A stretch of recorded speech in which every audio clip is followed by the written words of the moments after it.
السلام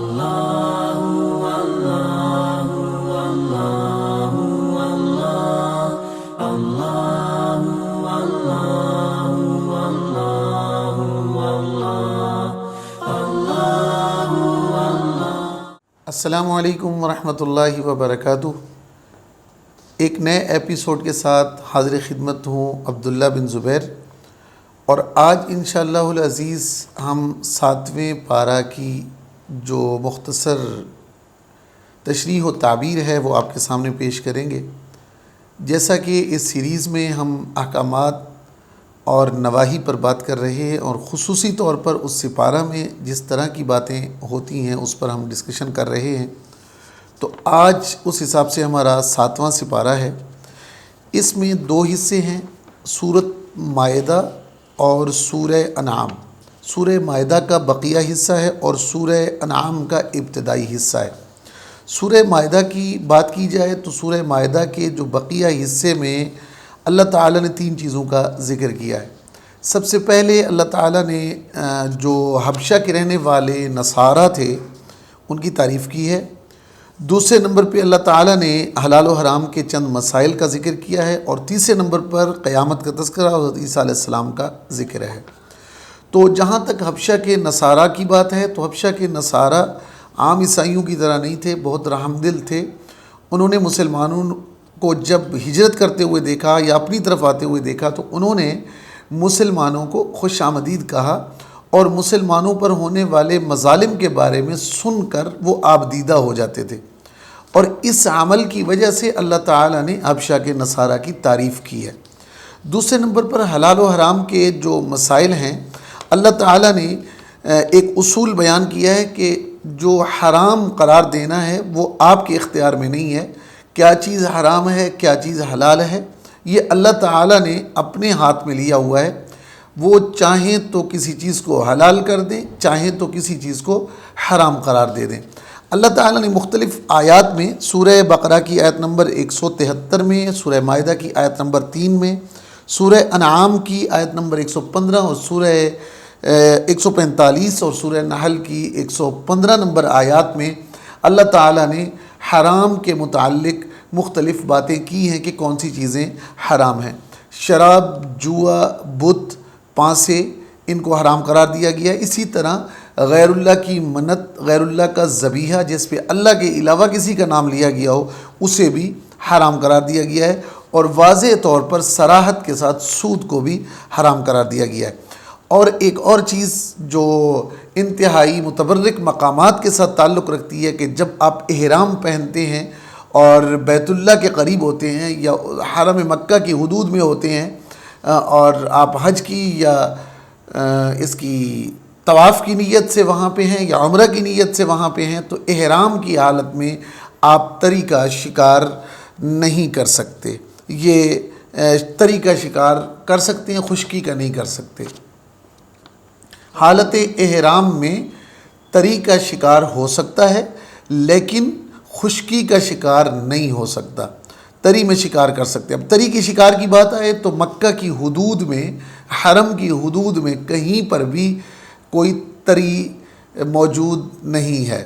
تری سے مراد سمندری شکار ہے، دریا کا شکار ہے، اور دریا اور سمندر حرم حدود میں نہیں ہے، یہ دور پڑتے ہیں۔ لیکن اگر کبھی ایسی نوبت آ جائے، وہاں پانی کی کثرت ہو، تو وہاں پر شکار حالت احرام میں کیا جا سکتا ہے۔ جو اصول ہے وہ یہی ہے۔ خشکی میں شکار نہیں ہو سکتا۔ اس وقت مکۃ المکرمہ میں اور حدود حرم میں خشکی ہے، تو خشکی کا شکار حالت احرام میں ممنوع قرار دیا گیا ہے۔ اور جب حرام کی بات آئی تو مشرکین نے اپنے اوپر 4 قسم کے جانوروں کو حرام کر رکھا تھا۔ 4 قسم کے جانور انہوں نے حرام کر رکھے تھے، جن کے نام آتے ہیں بحیرہ، صائبہ، وسیلہ اور حام۔ یہ 4 قسم کے جانور انہوں نے اپنے اوپر حرام کر رکھے تھے۔ اسی لیے اللہ تعالیٰ نے یہ فرمایا کہ اللہ تعالیٰ کی بنائی ہوئی چیزوں میں سے آپ کچھ چیزوں کو اپنے اوپر حرام نہیں قرار دے سکتے۔ اگر اللہ کی طرف سے کچھ چیزیں حرام قرار دی گئی ہیں تو وہی حرام رہیں گی ہمیشہ۔ اگر اللہ کی طرف سے کچھ چیزیں حلال قرار دی گئی ہیں تو وہ ہمیشہ حلال رہیں گی۔ اسی طرح ذبیحہ ہے کہ جن جانوروں کے لیے اللہ نے ذبیحہ مقرر کیا ہے ان کو ذبح کیا جا سکتا ہے تو ان کو ذبح کیا جائے گا۔ اگر اللہ تعالیٰ نے ان کا ذبیحہ نہیں رکھا تو ہم از خود ان کا ذبیحہ نہیں کر سکتے۔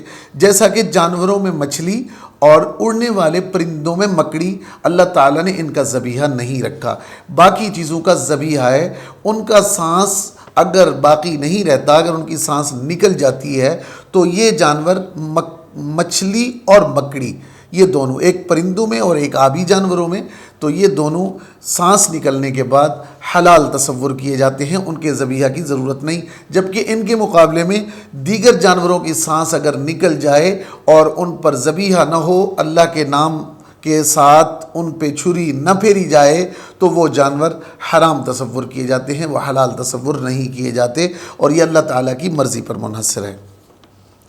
اب رہی قیامت کی بات اور حضرت عیسیٰ علیہ السلام کا تذکرہ، تو اللہ تعالیٰ انبیاء کرام سے پوچھیں گے کہ ایک حکم دیا گیا تھا آپ کو اپنی امتوں تک پہنچانے کا، لا الہ الا اللہ، کہ اللہ کے علاوہ کوئی الہ نہیں، کوئی معبود نہیں، کوئی مختار کل نہیں، کوئی حاجت روا نہیں، کوئی مشکل کشا نہیں۔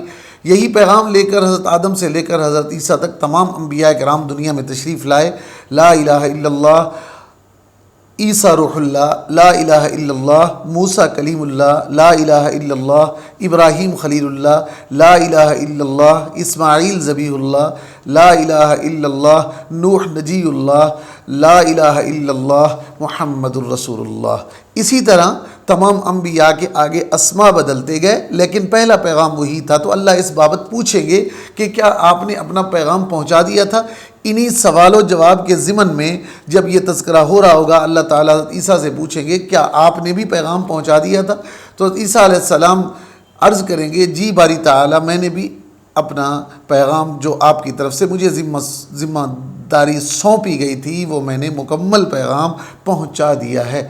تو اللہ تعالیٰ فرمائیں گے، حضرت عیسیٰ علیہ السلام سے سوال کریں گے کہ کیا آپ نے اپنے ماننے والوں کو یہ بھی کہا تھا کہ آپ کی والدہ کو اور آپ کو معبود مانا جائے؟ حضرت عیسیٰ علیہ السلام جواب دیں گے، نہیں، بالکل بھی نہیں یا باری تعالیٰ، میں نے ایسا اپنی مخلوق سے بالکل بھی نہیں کہا، آپ کی مخلوق سے ایسا بالکل بھی نہیں کہا۔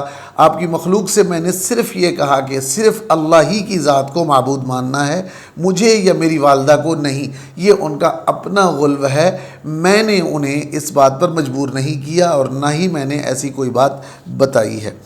اور جو سورہ انعام کا حصہ ہے اس میں توحید و رسالت و قیامت کے بارے میں اللہ تعالیٰ نے بیان کیا ہے، توحید کا ذکر ہے، یہ قرآن مجید کا خاص عنوان ہے۔ اور رسالت کی جہاں تک بات ہے تو رسول اللہ صلی اللہ علیہ وسلم کو تسلی دینے کے لیے اللہ تعالیٰ نے 18 انبیاء کرام کے نام گنوائے ہیں۔ 18 انبیاء کرام کے نام گنوا کر اللہ تعالیٰ نے رسول اللہ صلی اللہ علیہ وسلم کو تسلی دی ہے۔ اور قیامت کے بارے میں اللہ تعالیٰ نے مختلف قسم کے اس میں مناظر کو بیان کیا ہے کہ قیامت کے دن اللہ تعالیٰ انسانوں کو جمع کریں گے، اللہ تعالیٰ قیامت کے دن جو گزشتہ اعمال ہوں گے ان کے اس بابت پوچھیں گے۔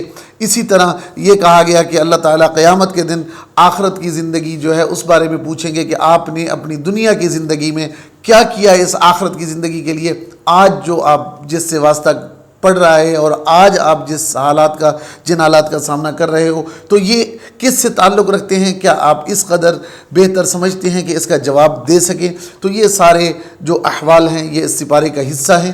اور اسی طرح قسم سے متعلق بھی اس سپارے میں بات ہوئی ہے کہ لغو قسم جو ہے اس کے بارے میں کوئی باز پرس نہیں ہے، اس پر اگر آپ نے سچی اچھی قسم اٹھائی ہے لیکن وہ غلط تھی اور جھوٹی تھی، تو آپ نے خدا کی یا قرآن مجید کی قسم اٹھائی ہے، تو اس قسم کے جھوٹا ہونے پر آپ نے کفارہ دینا ہے۔ اس کفارہ کا ذکر بھی ہے، یا تو 3 روزے رکھے جائیں گے، یا پھر مسکینوں کو کھانا کھلایا جائے گا، یا انہیں کپڑے پہنائے جائیں گے، یا پھر اگر اس کی فرصت نہیں ہے تو پھر آپ نے 3 روزے رکھنے ہیں۔ یہ بھی ذکر اس سپارے میں آیا ہے۔